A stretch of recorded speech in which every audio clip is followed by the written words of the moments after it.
Hello everyone and welcome back to my channel. In today's video we are going to be chatting all about the eyeshadow palettes that I used throughout the month of February. I definitely used less palettes overall in February than I did in January, but the palettes that I did use, I used more times.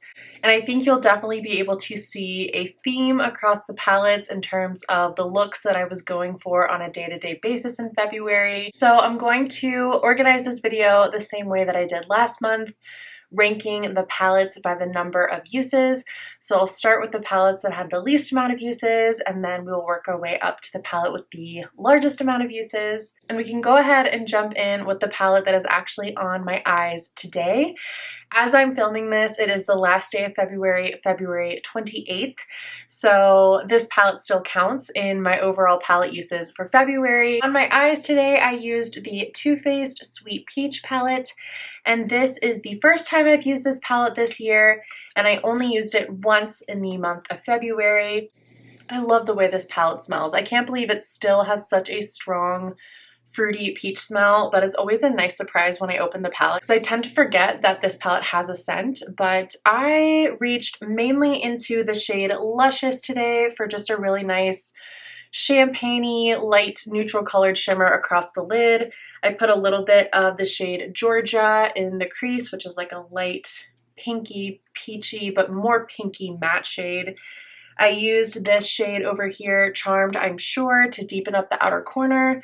And then I used the shade Tempting for a little bit of a shadow wing for just a really simple, light, everyday makeup look today. And it's been a while since I played with this palette, and I didn't get this palette when it initially released with the first wave of everyone who got this palette and was completely obsessed with it. So this one is actually fairly new to my collection. I picked it up at Marshall's probably a year and a half to 2 years ago by now, but I still feel like I haven't really played with this one a ton or gotten to know it very well. So I've used it one time so far, and I feel like this will be a good one going into spring. So I'm looking forward to playing with this one again and getting into some more springy looks. Although I will say peaches are definitely not my favorite tones on myself, but I still think there's a lot of color variation in this palette, so not every single look in this palette has to be peach. It's kind of fun in that way that it has purples and greens as well as the peaches and then the neutrals to kind of balance everything out. So yes, one use in February, I used it today, and one use so far in 2025. Another palette that I used once in February and have only used once so far this year is the Ace Beauté Mystic Romance palette. This was part of my 10 winter palettes video. So I did film a look with this one as part of my series on Instagram, and it will eventually make its way to YouTube Shorts as well. I was thinking I would pull this one out around Valentine's Day, but I just ended up being really busy around Valentine's Day, and I didn't have a ton of time to do the creative pinky purpley red Valentine's Day looks that I wanted to. But that's okay, because the look that I ended up creating with this was very grungy, edgy, almost editorial, and I kind of love that this palette can go that route. I remember in my 3 looks 1 palette video, the first time I was using this palette, I definitely got some really grungy looks with the kind of taupey gunmetal shade down here and the black and the really deep brown. So yeah, another one that has a ton of color variation and can actually give you a huge variety of looks. So I'm happy that I got to play with this one. I'm a little bummed that I missed out on Valentine's Day just because this is such a perfect Valentine's Day palette, but it's also a great palette for tons of other looks as well. So hopefully I will get around to using this one again later in the year. Another palette I only used once in February is actually a quad. This is the Exposed Quad from XX Revolution. It is supposed to be a dupe for the Charlotte Tilbury Pillow Talk Quad. There's like a muted pinky matte and then sort of like a minky pinkish brown as well. And then this shade over here is like a satin. I wouldn't really even call it a shimmer. There's a little bit of like a sheen to it. And then you have this kind of glitter topper shade down here. I really like this quad, but the one thing I will say is I wish that this glitter was less warm. I wish it wasn't such an orangey gold. Like if this was just a touch more cool toned, a little bit more taupey, or even just more pinky instead of gold, I feel like I would reach for this quad all the time because it is a really nice glitter topper formula. Like it has a ton of impact on the lids. It's just not my absolute favorite shade to wear on myself, and definitely not with these other tones that are just so muted and a little bit more kind of rosy and mauvey and cool toned. But that being said, I did like the look that I created with this one, and I still think that this is a nice little quad for just everyday looks and even for travel, although I never seem to think of it when I'm packing my makeup to travel with. But yeah, these 3 shades right here, if you leave the glitter topper out, they are very effortless and just easy to throw on for a simple, natural, everyday look. And then you do have that glitter topper for if you're going out at night or you just want a little bit more impact to your look. I just wish it was that little bit more pink. Also used one time in February is my Huda Beauty Naughty Nudes palette. I used this a couple videos ago for my collab with Amy from Beauty and Beyond, and we did a dynamic duos style video where we picked out 2 palettes that we both had in our eyeshadow palette collections. We ended up choosing the Huda Beauty Naughty Nudes and then Tasha Denona I Need a Nude, which is obviously a spoiler for another palette that's coming up. And then Amy picked out shades for me to use, I picked out shades for Amy to use, and we both filmed videos of the looks that we came up with. Such a fun video idea, so much fun getting to collab with a friend on YouTube, so make sure you go check out that video and Amy's video as well. If you haven't, I'll have them linked in the description box down below. But this is a palette that I love every time I use it, but for whatever reason, I don't reach into it all that much, and I'm hoping I'm gonna kind of keep this one on my desk to hopefully remind me to reach into it more, because there are just so many cool textures in this palette. There's lots of different tones as well. You wouldn't think so by looking at it, but you can go really warm toned with these kind of more like orangey, terracotta, rosy shades. You can go very purple, which is what I ended up doing a little bit in my video collab with Amy. You've got pinks, you've got neutrals, golds, like you've got lots of different options in this palette, and I absolutely love the Huda formula. So this is one that I want to dip into a lot more this year. And then finally, for the palettes that I used once in February, we have my Cosmic Beauty Muse palette, which I also filmed a video with recently.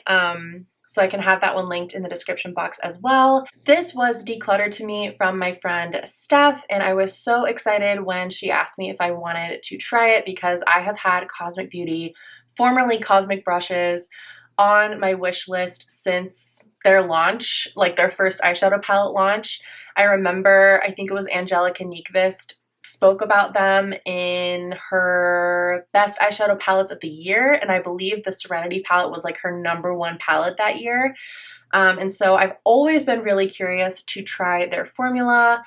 You can go check out that video if you'd like to hear more about my thoughts and see the look that I created, but needless to say, I'm going to be dipping into this one many more times. I'm hoping to potentially film a multiple looks one palette with this palette, and yeah, you can see for yourself how many options this palette gives you in terms of the color story. Tons of looks that are just begging to be put on my eyes from this one. So I have tried this one for the first time. You can see my first impressions in the video, but one time using this palette is definitely not enough. I had a hard enough time deciding what look to put on my eyes the first time I used it, because I can just see so many opportunities and ideas for looks in this palette and in this color story. So stay tuned for more looks from this one. Then the palette I alluded to earlier, my Natasha Denona I Need a Nude palette. I used this one 3 times in February, once in the collab video with Amy, but 2 other times just for fun. I really have grown to love and appreciate this palette, even more so than when I first bought it. I think it's definitely creeping up the ranks to be one of, if not my favorite neutral palettes. I actually saw a recent video from Mandy Lee where she showed her top 5 favorite neutral palettes, and I was thinking about potentially filming that video if you all would be interested. but the spoiler, of course, would be that this one would definitely feature in my top 5. It's just such an effortless palette, and it is very rare for me to feel that way about a Natasha Denona palette. I feel like sometimes her formula can be a little bit finicky. It can be very impactful and very pigmented, and sometimes when I'm just throwing on an eye look for every day, I don't want to have to work that hard. This palette, I feel like I don't have to work hard at all. You can just take any matte, throw it in the crease, any shimmer, throw it across the lid, and you have a beautiful look. I've just fallen more and more in love with this palette as like a very utilitarian, workhorse, everyday palette that still gives me something special and still just gives me that little hint of glam. Like there's some really sparkly shades in here. You can definitely take it up to a full glam look with this palette, or you can just do something really simple and muted and kind of low key for every day. I also think that part of its effortlessness comes from the tones that are in this palette. I think it just jives well with my natural kind of undertone and my natural coloring. I don't think I have any other palettes that work as harmoniously with my natural coloring as this palette does, because it's right in that middle zone between cool tone and warm tone. Because sometimes when I wear gray eyeshadow, I feel like it just looks dusty on me and it doesn't light up my face. In other words, it makes me look a little bit just dead girl. And sometimes dead girl is a look, but like not dead girl in a cool way, dead girl in I look like I haven't slept and I'm ill kind of a way. But sometimes when I go too warm into the oranges and the reds, I feel like I also look a little bit sickly and just off. And this one really straddles that line for me. You can get some semi-warm looks out of this one. So if you're looking at this and thinking it's way too cool tone for you, if you tend toward warm tones, I would say you might actually be surprised. One of the somewhat frustrating things with Natasha Denona is that the way that her shadows look in the pan is sometimes not always the exact way that they're going to look on your eyes.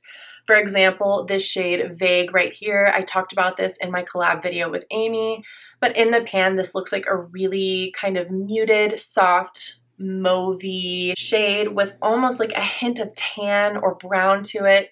When I put this on my eyes, it pulls really warm. Might just be because I have a cooler undertone, but the point being that I can get warmer looks with this if I feel like I need some warmth in my complexion, and I can also cool it down a little bit with this one without feeling like I'm just way too gray and flat. I could totally see myself traveling with this just because it's perfect for all occasions. And yeah, I am really rambling on about this palette, but I really do love it. Needless to say, using it 3 times in February was a breeze. So I've used this one for a total of 8 times so far in 2025, which is pretty good. It's my second most used palette of the year for sure. Coming up next with 4 uses in February is my Tarte Tartelette in Bloom palette. Did you all know that these palettes have apparently been discontinued from Tarte? After I found that out, I felt like a little bit devastated because I feel like they've just been so foundational in the makeup community for so many years, but I can't find them anymore like on Tarte's website or Ulta or Sephora. It seems like they might have done away with these, which is sad because I think so many people love and adore the Tarte Tartelette palettes. Again, they're just really easy to use. You can wear them for any kind of makeup look, any kind of occasion. This palette in particular has like a look per row. So you've got like a more rosy toned look that's a little bit warmer on the bottom, a sort of neutral look with a brownish, bronzy shimmer in the middle, and then a more cool tone kind of gray smoky eye on the top. I'm holding it upside down because the mirror is going to be very distracting. But yeah, I use this one 4 times. You might be noticing a theme that I was really kind of dipping heavily into my neutrals in February. I'll talk more about why I think that is at the end of the video, but yeah, I really enjoyed reaching into this one. I actually pulled quite a few shades out of here and put them in a magnetic palette when I was getting married over the summer and I did my own wedding makeup. If that tells you anything about how like dependable and easy and blendable and effortless these shades are, they're some of my favorites. I love how dry Tarte's formula is, and I know that probably sounds like it would be a bad thing. But for me, a drier eyeshadow formula is always the easiest to blend and the easiest to work with. And these tones are just, again, kind of straddling that line between warm and cool and giving me everything I need for basically any kind of neutral eyeshadow look that I would want to wear. So I used it 4 times in February, and that's a total of 4 times so far in 2025. And then a couple more neutral palettes for you. I used my Natasha Denona Viva palette and my Too Faced Natural Nudes palette. Both of these I used 5 times in February for a total of 5 times in 2025. I reached for my Natasha Denona Viva palette because I missed it. This is another one of those palettes that just feels so easy to me. The formula just blends itself. I've talked about this palette several times on my channel, but this was the first palette that for me was really like key to understanding why so many people liked Natasha Denona, because I hadn't had the best experiences with Natasha Denona before trying this one. But the first day that I tried this particular palette from Natasha Denona, I got it. It was like, okay, yes, I understand what the hype is about, because they are creamy, they are buttery, they are really flattering on the eyes, especially if you have any sort of texture on your lids or any sort of like crepiness or wrinkles or anything like that. I feel like this palette just glides over and smooths over any of that. So this is another one that I'm gonna keep at my desk and just dip into it whenever, because it's a really expensive palette. I want to get lots of use out of it. I feel like I haven't gotten a ton of use, or at least it doesn't look like I've used it as much as I probably have, but I definitely would like to see tons of uses on this by the end of 2025, so I can feel like I'm really getting my money's worth out of this palette. And it shouldn't be hard to do because there's so many just workhorse shades in here. Lots of neutral crease colors. This black shade is actually a cream to powder, which makes it really, really nice for a shadow wing. I used the shade Tour in my brows a few times. I think it is also a cream to powder. It was a little dark in my brows. I could make it work though. And then a couple times I ended up taking this kind of peachier matte shade called Buff in my crease, and I took a little bit of the gray, which is called Sculpture, to kind of cool it down. And I really liked the way that that worked. Because this palette does pull quite warm in a lot of the shades, it actually is kind of genius that there's a gray in here, because you can just sort of mix it with some of those warmer tones to make them a little bit more cool. So I feel like that's a technique that I will definitely be using whenever I dip into this palette next. And then the Too Faced Born This Way, the Natural Nudes. I used this one 5 times in February, and to be honest, there was one point in February where I kind of had this on the chopping block, and I'm still just like a little bit frustrated, especially with the shimmers in this palette. I remember really liking this palette, and I felt like the looks that I created when I was first using this palette were so beautiful, and now dipping into it, the shimmers in particular just seem very flaky and dry and finicky. These shades in particular up here, the lightest, kind of most neutral shades that I would tend to reach for a ton, Glistening Snow and Shimmering Pearl, look so bad on my lids. Like, I've never had that big of an issue with shimmers looking terrible on my lids. Like, they just look flaky and dry, and it looked almost like the skin of my eyelids was flaking off rather than a pretty shimmery glittery eyeshadow.